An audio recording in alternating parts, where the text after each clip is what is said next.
What's going on, gang? Drew Manchu here. It's a little bit after high noon, but I had to, you know, get ready. Just came from the LCS, picked up a bunch of stuff. Got some stuff yesterday. Shh, don't tell nobody. And I'm not supposed to probably have it. But it's good that I have it now. Uh, I read some stuff last night, is what I'm saying, and I got some stuff I want to talk about today on High Noon with Drew Manchu. Let's see who got over here in the chat. Mastodon Comics and Collecting's in here, as well as my boy Adam, Bear Island Comics. Good to see you guys in the chat. Good to have some folks stopping by. I didn't have a chance to really even bag and board any of the issues that I read, and I just got some stuff from the LCS. It's a giant stack of books that I got yesterday. So we're going to go through some of those and talk about some things that I read, and then maybe look at some of the stuff that I picked up. Sam I Am Comics hopping in the chat. What is up, man? Good to see you today. It is Wednesday, New Comic Book Day. I know a lot of people haven't had a chance to hit the LCS, but I have, and I'm going to let you know about a couple things. Grimy is in the chat. Cat Ren Figures is in the chat, been graced by some YouTube royalty right now. Good to see you guys. Thanks for stopping out. Let me just say, it is hotter than Satan's armpit outside here in Maryland today. Heat index is, I'm sure, like 178,000 degrees, and it's just real damn sweaty, man. Right down in Main Street, Bel Air, where I live, there is a great LCS called Collector's Corner. I go there every Wednesday, and I pick up a couple of books that I have on a pull list there. Met my girlfriend for some brunch on the Main Street, a little cafe that we have there, and walked from the cafe to the LCS about a block and a half, and I was dripping sweat. It's just unbearable outside today. It's the humidity and the heat together is just really not great. Happy to be back at home in the basement right now. AC full blast. We got to make sure we keep it the humidity dead for our comics. First thing I picked up is the facsimile giant size X-Men #1. I love these facsimiles, just beautiful reprints of the original books, including the original ads as well. One of my favorite things that Marvel is doing right now. DC is releasing a few facsimiles as well. Had to pick up 2 of those because at this point I don't think giant size is going to be attainable in a condition that I want to read it in, to be honest. What else came out this week? Bam! Silver Surfer Black #2. I haven't had a chance to read all the way through this, but the Tradmore art is still fantastic. This is just a sampling of what he's got in store for you. Really good stuff there. And I picked up this Ron Lim variant cover. So I love Ron Lim's art. I think he's probably the best Silver Surfer artist that there's ever been. Just my opinion there. My not so humble opinion. Teen Titans came out this week. 32 was pretty great. This is the origin of Crush. Get Lobo hanging out. Also picked up the B cover. Don't see that just sitting around here, so I think it's probably further down the stack. Batman 75, City of Bane. Man, I wish I liked Batman still. This is just really bad. Tom King has created a world where the villains are the cops, and it's just it's not good. It's really not good. To kind of have a Batman Catwoman meeting of the minds. Very Martha, why'd you say that name kind of stuff. DC is in the hole right now. If you guys like Star Wars, you should be reading Dr. Aphra. This story is amazing. The art is really good. This is probably one of the better characters that they've developed. Her and 000 have spun out of the Darth Vader series that started when Marvel started back up. Just quality Star Wars stuff. Really dig it. Dr. Aphra is awesome. Here's the A cover for Silver Surfer Black. A fetal surfer. Just all curled up and shiny. This is probably my pick for cover of the week, guys. This is Uncanny X-Men 22. We're going to talk more about this in just a minute because I got a lot of X-Men stuff on my mind right now. So that's kind of what this show is going to be about after we get through these new books. But I really love this Wills Portacio cover here. Just all the laser sights trained on Wolverine and Cyclops. Just really, really badass cover. Super dig that. I also picked up the Carnageized cover as well. The White Queen there getting covered in the Carnage symbiote. That's some cool stuff. Set these up here because we will be talking about that. I think I'm done with Justice League, guys. And I picked this one up and I'm going to give it a shot. The Snyder issues are great. The Jorge Jimenez issues are fantastic. The filler runs are not. They're just not. They're not terrible, but I don't know. I feel like I'm buying this book for every third issue. And, you know, I don't even know about that. Kat wants to know if I read Loki #1. No, I didn't even pick it up. I didn't pick up Loki #1. I was going to wait and see what is going on there and see if it's worth my while. My shop had 1 million of them, so it's not like it'll be hard to find. Immortal 21. Apparently this run is ending soon. This is what I read on Facebook. I'm not even sure. I still have to tell you why I like Age of Apocalypse, Grimy. Dude, I'm going to tell you a lot of things about Age of X-Men today if you can hang out for a couple minutes. After I get through these new books, we're going to talk X-Men and where X-Men is going. Captain Marvel, love these Amanda Connor covers. My shop had a sign that said 1 per customer, so maybe something's happening in this book. I didn't read into any spec or anything, but we'll see what happens. Who knows? Maybe they just didn't order enough and they want to make sure that everybody had a chance to get at it. Here it is. Here's my Lobo B cover for Teen Titans. That's pretty dope. I dig that. Nola Nerd in the chat. Good to see you, my friend. Yeah, I'm pretty sure it is hot as hell down there in New Orleans. Nola Nerd liked issue 1 of Loki. So, Captain Marvel has a new hero, he says. So, he's up on the spec. Me, not so much. You know, I've been reading Captain Marvel and I enjoy it, despite what a lot of people have to say about it. Punisher, Acts of Evil. This is a Punisher annual, and it's pretty fun, but I'll tell you right now, man, this art is not good.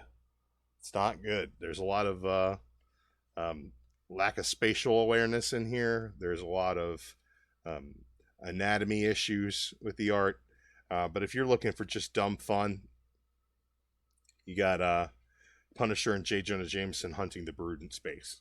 So the story's pretty fun. The art, not going to get a pass from me. I love that X-Men cover. I really do. This was in the running as well. This is the Scotty Young Carnageized Deadpool cover. I really dig this. This is an homage to the Amazing Spider-Man 611, I believe. And this is just really cool art here. I love Scotty's take on Spidey. And I think that anything he does with movement like Carnage or like Spawn's cape or something of that nature, I think I really dig that too. I picked up 2 covers. Age of X-Man Omega. Both covers there. And I read this and I got a lot to say about it. We'll talk about that in Uncanny at the same time. I picked up this here. This is the Seeds of Tomorrow. This is the Hickman promo mag. Has a lot of leaked pages from the new House and Powers. All kinds of different art and cover schemes. Promo stuff. I'm sure you guys can hear my dog barking in the background. We'll talk about that when we talk about X-Men. Bam! Vampirella #1. Look at this Alex Ross cover. Yeah, Rossi baby. Bam! Look at that. That is badass. Still think that X-Men cover was the cover of the week. And that really even includes this Vampirella #1, which is a wraparound. So pardon me while I get this ready to rock. Bam, that's the show. Woo! Take a moment to take that in. Absolutely gorgeous. Yeah, I told the guy at my shop, I was like, I don't want to, just keep buying things because they're pretty. Because I'm trying to get rid of some things and make some room. And then he's like, Vampirella #1. I'm like, well, there's a book I don't read. Let's go ahead and buy some fancy covers. So I went ahead and did that. And that's the stuff that I picked up yesterday. There's some stuff that I picked up today. I didn't have a chance to get to any of this. It just came from the LCS. I named my show after a time, high noon. And I can't seem to make it here on time. Picked up the A cover for Deadpool. It's an homage to some earlier Scotty Young stuff.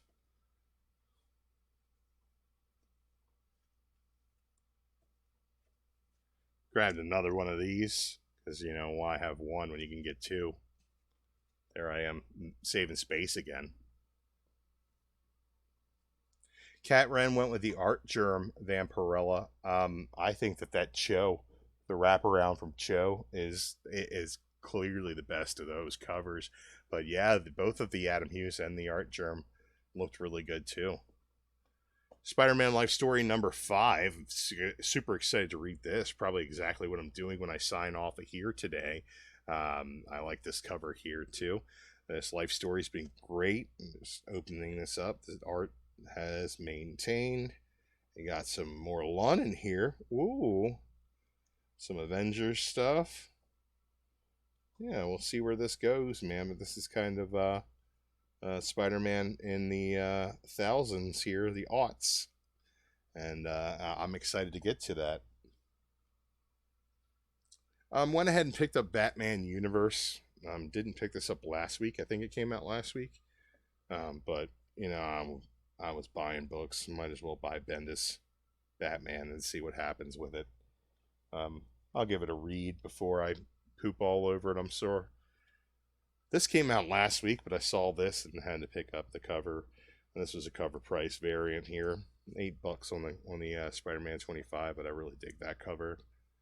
So, pop art style was really cool. So, like, yeah, why not? We'll do that. I'll tell you what, man, it's getting kind of warm down here in the basement. I'm going to turn the ceiling fan on. This story has been fantastic. This is Daredevil #8. No Devils, Only God, Part 3. This homage to the Last Supper here with this Daredevil cover is just pretty sweet. I dig that. Gonna put that in the to read pile. X-Force #10. I don't know if he ends this year. Haven't had a chance to read it, but I'll flip to the end. Yep. This is the end of the arc with Ed Brisson and Dylan Burnett on art. Dylan Burnett's art is the reason to read this book. It's highly stylized and fun. Bam. I really dig it. I think you will too, so give that a shot. Midwest Comic Man. Oh my, he's not dead. Oh, it's a reprint of the Walmart books. Okay, cool. So I'll give that a chance to I didn't see any of that. Cat. So I didn't read any of those Walmart books, so I'm glad I picked it up. so I can give that a chance. Nolan Nerd. I don't know why ASM was $8. It's an oversized issue, man. So I mean, there's a lot to it. That's big, big and thick, the way you like it. Gideon Falls. Haven't had a chance to read this yet, but I love this book. It went from weird small town mystery to interdimensional weirdness, and I just can't get enough of it. Really cool stuff there. And since there was a one per store, I picked up another one of those Captain Marvels. And I picked up another issue of Silver Surfer Black. So we have that there. So I picked up a lot of stuff, and a lot of stuff I haven't read, a lot of stuff I'm gonna get to pretty soon. But man, there was a lot of stuff that happened. Next week we're getting Hickman's X-Men, right? So we got a promo mag today with the Seeds of Tomorrow. Lots of stuff in here that he's commented on. Lots of talk with artists that worked on the books. And some pages in here. This character right here, I think, is Magic. She's got the Soul Sword and is referred to as Rasputin.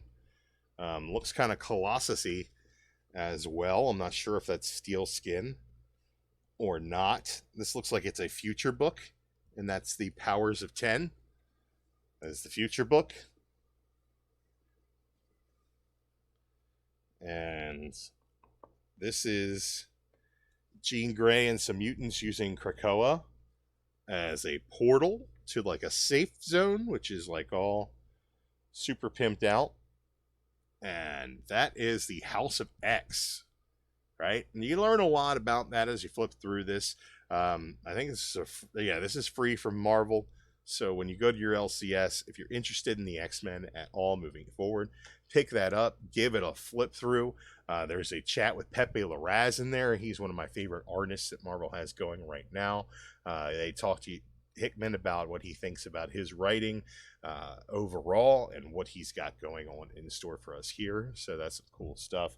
It's just really neat stuff coming out of Hickman relaunching the X-Men. And the great thing about Marvel relaunches, and I know a lot of people are down on Marvel when they relaunch things and say, oh, they're rebooting again. Marvel never reboots. Marvel has had the same continuity forever, and they will not reboot. They will relaunch and take a different stab at things and start from a new perspective or a fresh perspective. And I'm glad they're doing that right now with X-Men. I think that Uncanny, which ended this week with issue 22, great cartonized variant there.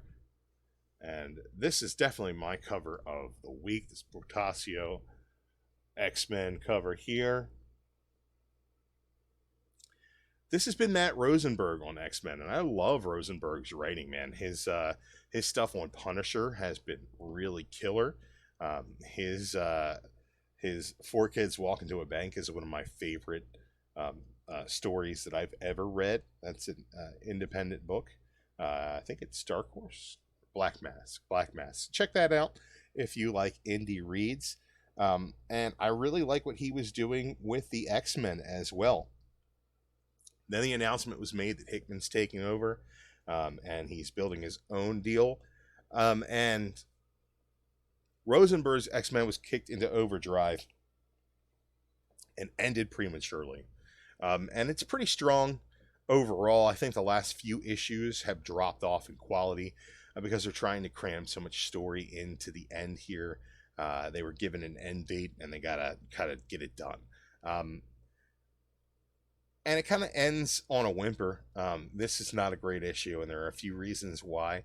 But before I get into that, it would be spoiling this book here, Age of X-Men Omega, to go any further into Uncanny X-Men 22 without covering this first. So this right here is the story of the pocket universe that was created pretty much by the X-Man, Nate Gray, and all of the different tie-ins all tie into this here. So there's prison riots going on. There's people in the streets trying to wake up all the mutants. And what they come to realize is that the Life Seed and X-Man became one to make this world. He keeps telling us that the people that are in this world were created in this world. Some of them won't wake up. The X-Men will, but the citizens won't.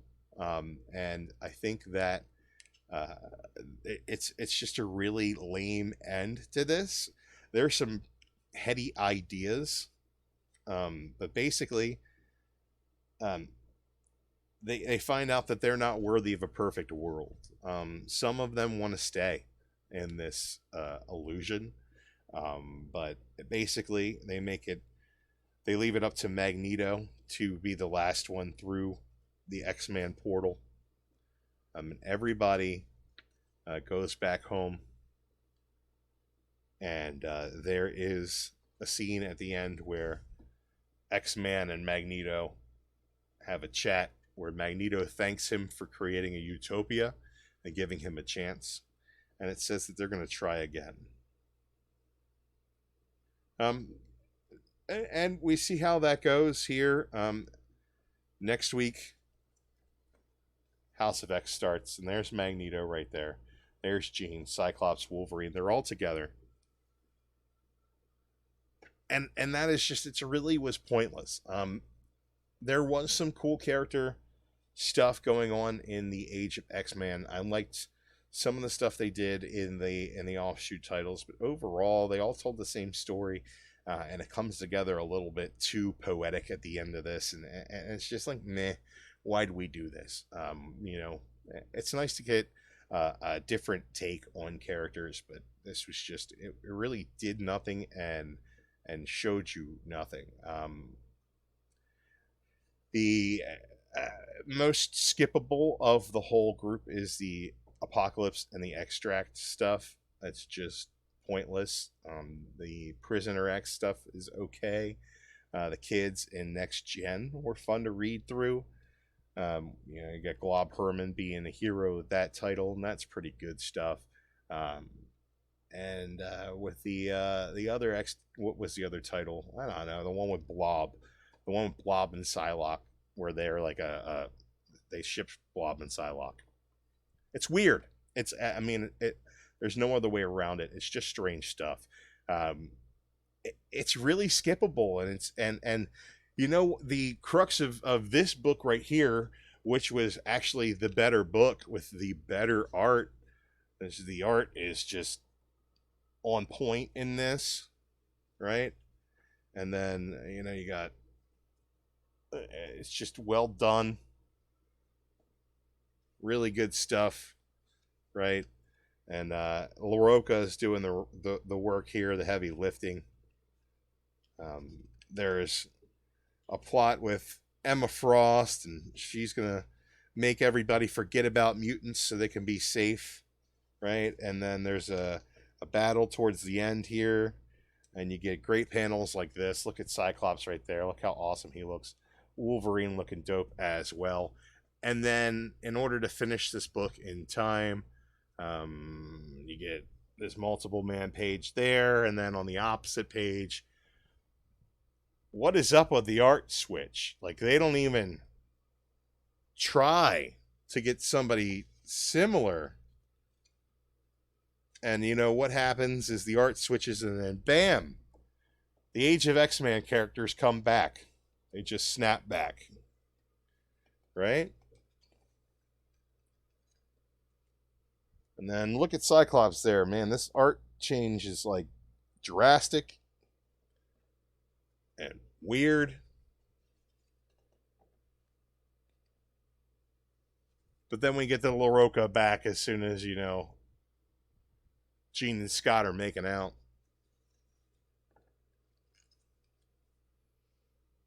The art snaps back, but you can see right here, Cyclops and Jean, that Jean doesn't look finished. That's just editorials like, get it done, get Hickman in here, get it done. He breaks the machine. and then bam, the X-Men have always been at war. That's the end. You know what? This is a great place to end it. I like this splash page here. The X-Men have always been at war. Good look at the team. Art is solid. The end. Yeah, there's this is just, it's so underwhelming because it was solid, and then they just ham-fisted everything together at the end, and they're like, here, you know, I'll go ahead and get out of here, Rosenberg. We're bringing in Hickman. It's really disappointing overall. I mean, I thought that the Uncanny relaunch leading into Age of X-Men was fun. It was weekly, a whole lot of nonsense going on left and right, and it was a lot of fun. You get the Age of X-Men stuff starts, and then bam, Uncanny becomes Cyclops and Wolverine doing their thing, and that was fun. They start rebuilding the X-Men again, and that was pretty fun. You get back to basics with a lot of the X-Men characters that we haven't seen in a while. That was also a good time. The art was solid throughout. The covers were really great. I thought that Uncanny was in a good place, and I'm sad to see it go in lieu of Hickman's X-Men coming in. I am excited for Hickman's X-Men. Don't get me wrong. It's probably the best news that I think I've ever received as a comic book fan is that Hickman's coming back to Marvel. He's going to be telling a weekly story, and it's going to hop back and forth between 2 books, and it's going to be the X-Men. Hell yeah, I'm down for that.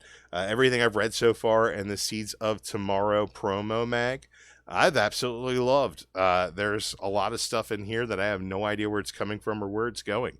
Some of these covers you're seeing here, you got Apocalypse is going to be in there. You got Mr. Sinister is going to be a part of it. Appears to be Xavier or X or whatever they were calling that guy in the Astonishing X-Men series. So this is just going to be dope, man. I'm excited for it. I wish that they didn't just ham-fist an end to Uncanny on us.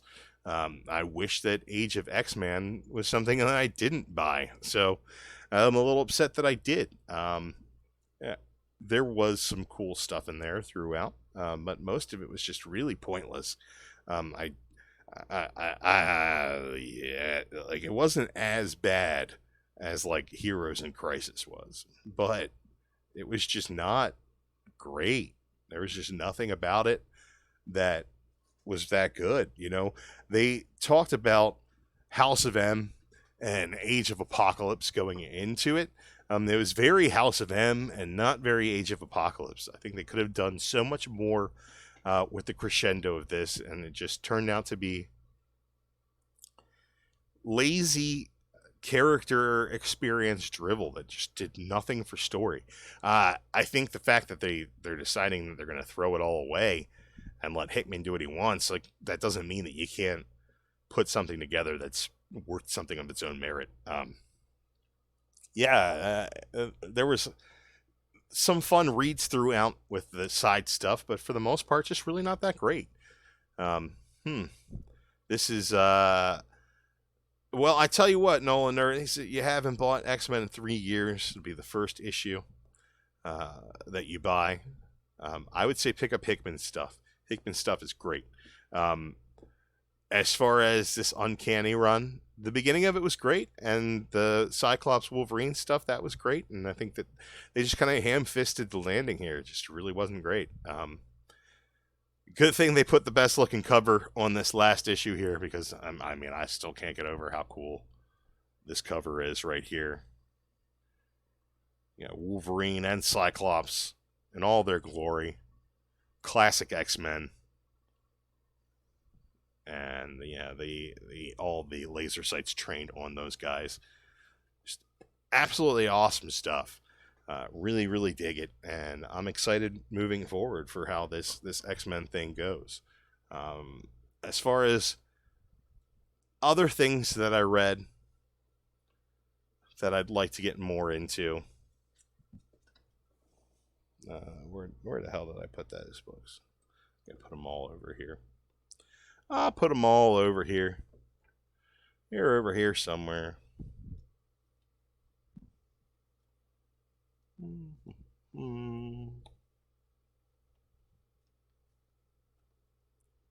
do I got over here?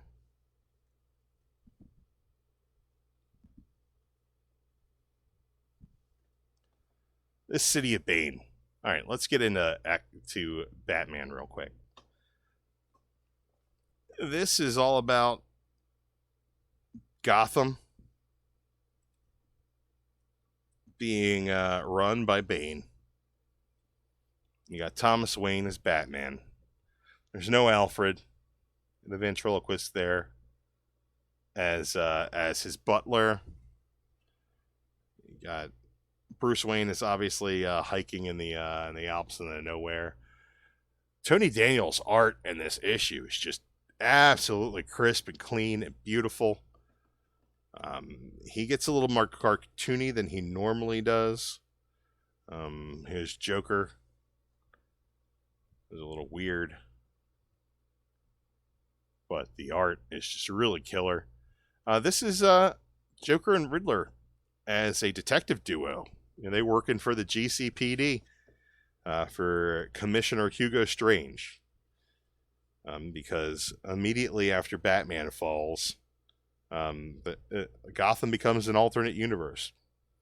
This is fun, but it just doesn't make any damn sense. You got Gotham Girl there playing the role of Robin, wearing a very spoiler-esque outfit. I kind of dig the design. Kind of cool.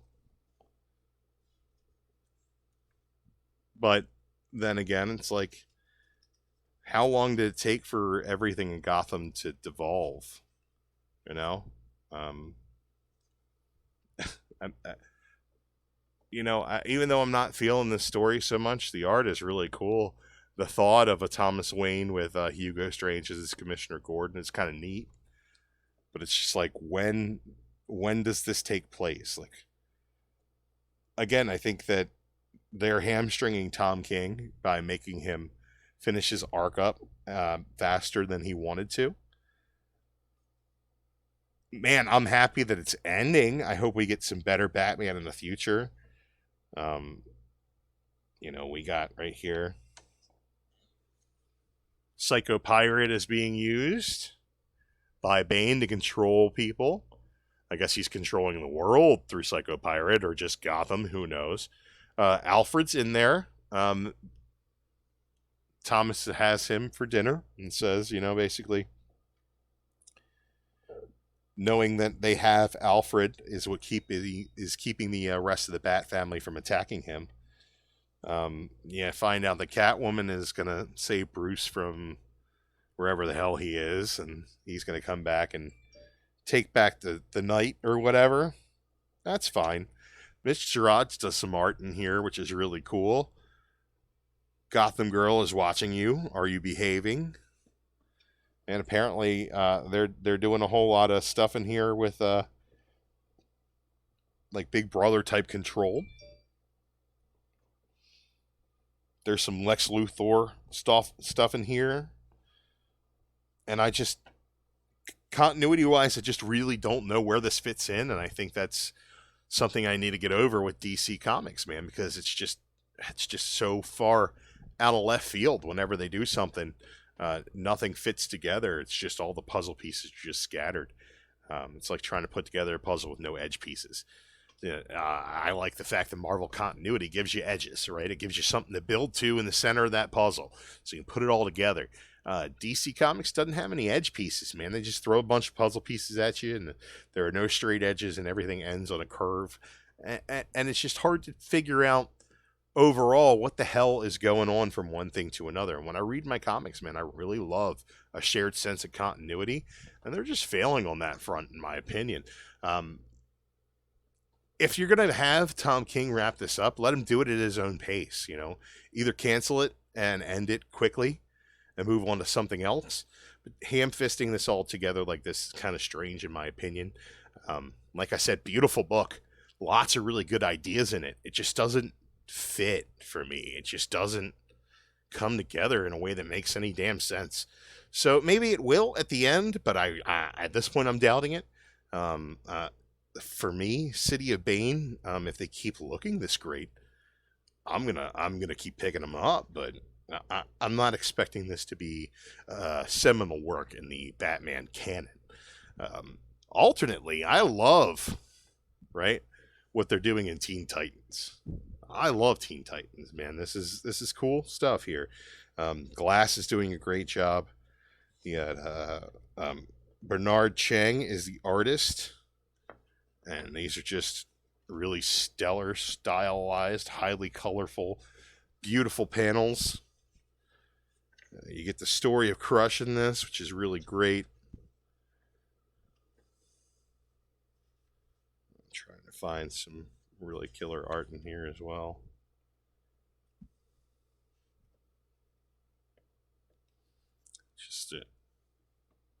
Just the way that these panels flow.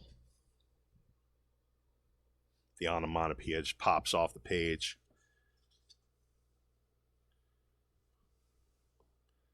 Bam. Just a beautiful book.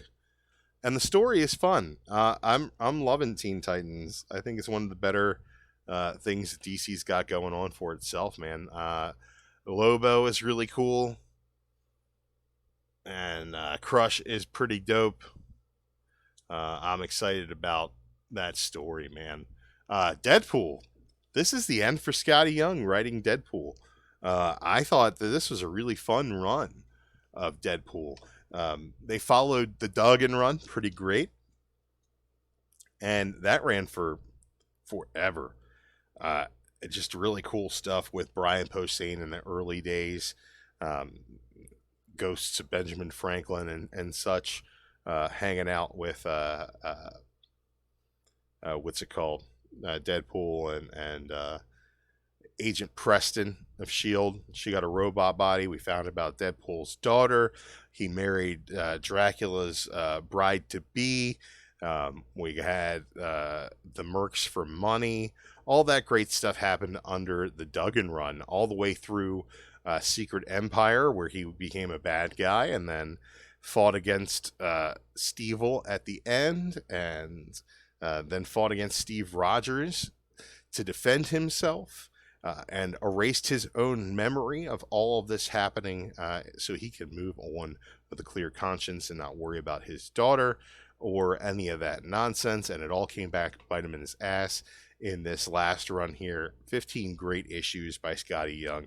Took a little while to get going. I would say by issue 4 it really hit its stride, and which is kind of sad considering it was only a 15 issue run. But definitely worth picking up in trade. The Scotty Young Deadpool stuff, if you're a Deadpool fan at all, he hits all the buttons. You got Negasonic in there as well. He draws from the movie to build the Deadpool universe, and he does a really great job with it. The art is not Scotty, but you can see if you pick up this Carnageized issue for 15, you get this great Scotty cover right here. But if you like Scotty writing, that's definitely one you need to get on. My pick of the week, if you guys go to the LCS and you don't pick this up, you're a dummy, is this giant size facsimile right here. Giant size X-Men #1. First appearance of all these characters here. Not Wolverine or Cyclops, but you got all these characters. Colossus, Cat Ren loves Colossus. And we got a Nightcrawler in there. You got the dead guy over here. Dead guy. And then Wolvie, not his first issue, but man, his first real chance to shine. And like just opening it to the centerfold right here, you see these old ads.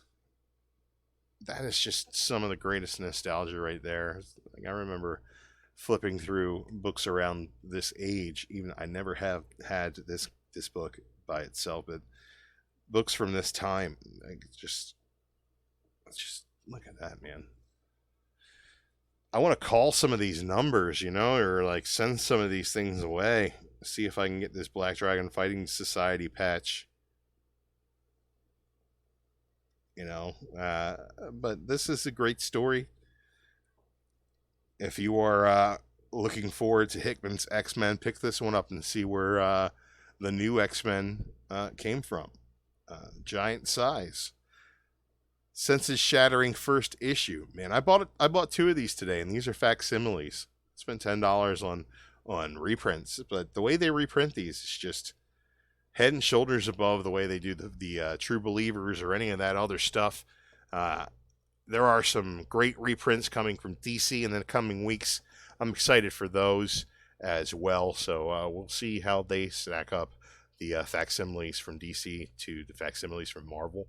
But man, I love these facsimile issues. Give me a chance to get some of these keys that I'm not gonna really be dropping that kind of money on. And then when I do, I want it to be a graded copy, and I won't be able to read it. So I'm glad to have these facsimiles give you a little bit of a different opportunity to read these old key issues. Man, really cool stuff.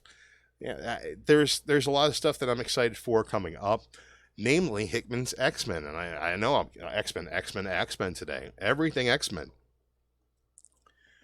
A lot of the new toys that I've been collecting have been X-Men. I'm glad that X-Men are back in the limelight, and I'm excited that Marvel Studios now has the rights to the X-Men. We might be getting a new X-Men movie coming soon, and we'll find out about that at Comic-Con maybe, and maybe we'll find out about Fantastic Four and all that stuff.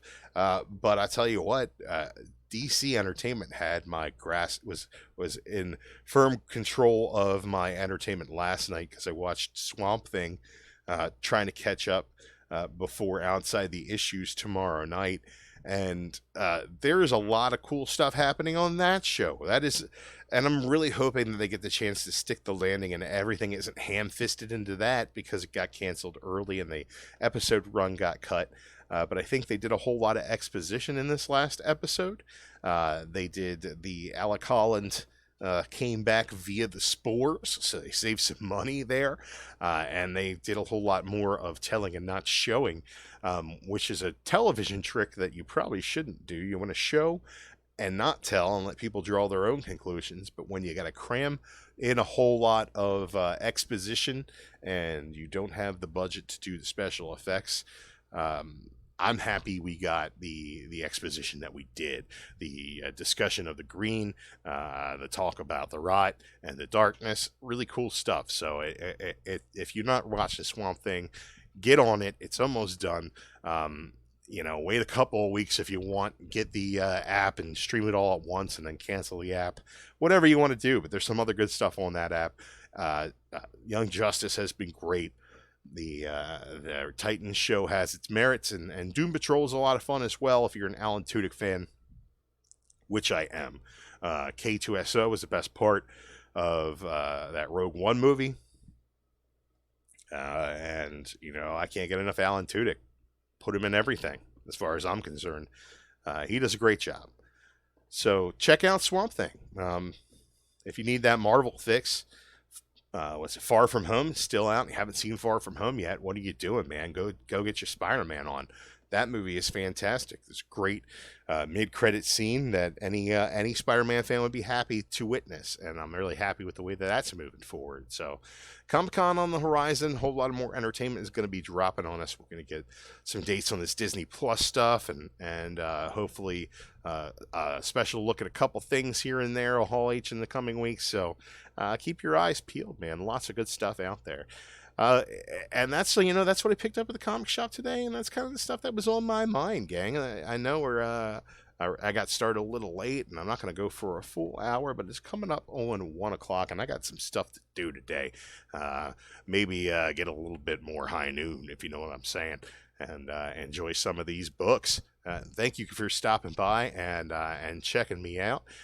Before I go, I just want to let people know that I do have some mystery boxes available. 30 comics for $45, shipping included. The first round of mystery boxes went out and should be arriving at people's doors starting Thursday and Friday this week. If you guys are interested in mystery boxes, you can go ahead and hit me up on Instagram or Facebook and talk to me there, or hit me with a message here. I'll do my best to get in touch with you, and we'll get trade some information. I'll send you guys some comics out. The first round was DC. I got a couple more DC books that I will be stuffing into those, but some Image books and independent books and Marvel books will be finding their ways into the mystery boxes as we move forward. Trying to clear some space and make sure that everybody gets a chance to get some great books at a great price. All right, guys, go ahead and hit me up if you're interested in that. If you're watching this on the rewind. Okay. Thank you so much for stopping through. Big shout out to my friends Pope Grimy and Nolan Nerd for hanging out. Mastodon's Comics and Collection, thank you for stopping by there. Midwest Comic Man, Paulie, it's always a good time when we find out that you're not dead, man. That's always a good time. Cat Ren Figures, congratulations to you and BKR90 out there in Cat Ren Figures land. Check out Cinema Figures and her Shark series. Check her out as well and all of her reviews on books on her Cat Ren Figures channel. And check out the Comic Core this Friday night where we're going to go off the rails. All kinds of cool stuff happening around these parts, guys. Again, I'm Drew Manchu. This has been High Noon. Remember to collect what you love and share what you find. And I will see you guys next time. Thanks for coming through.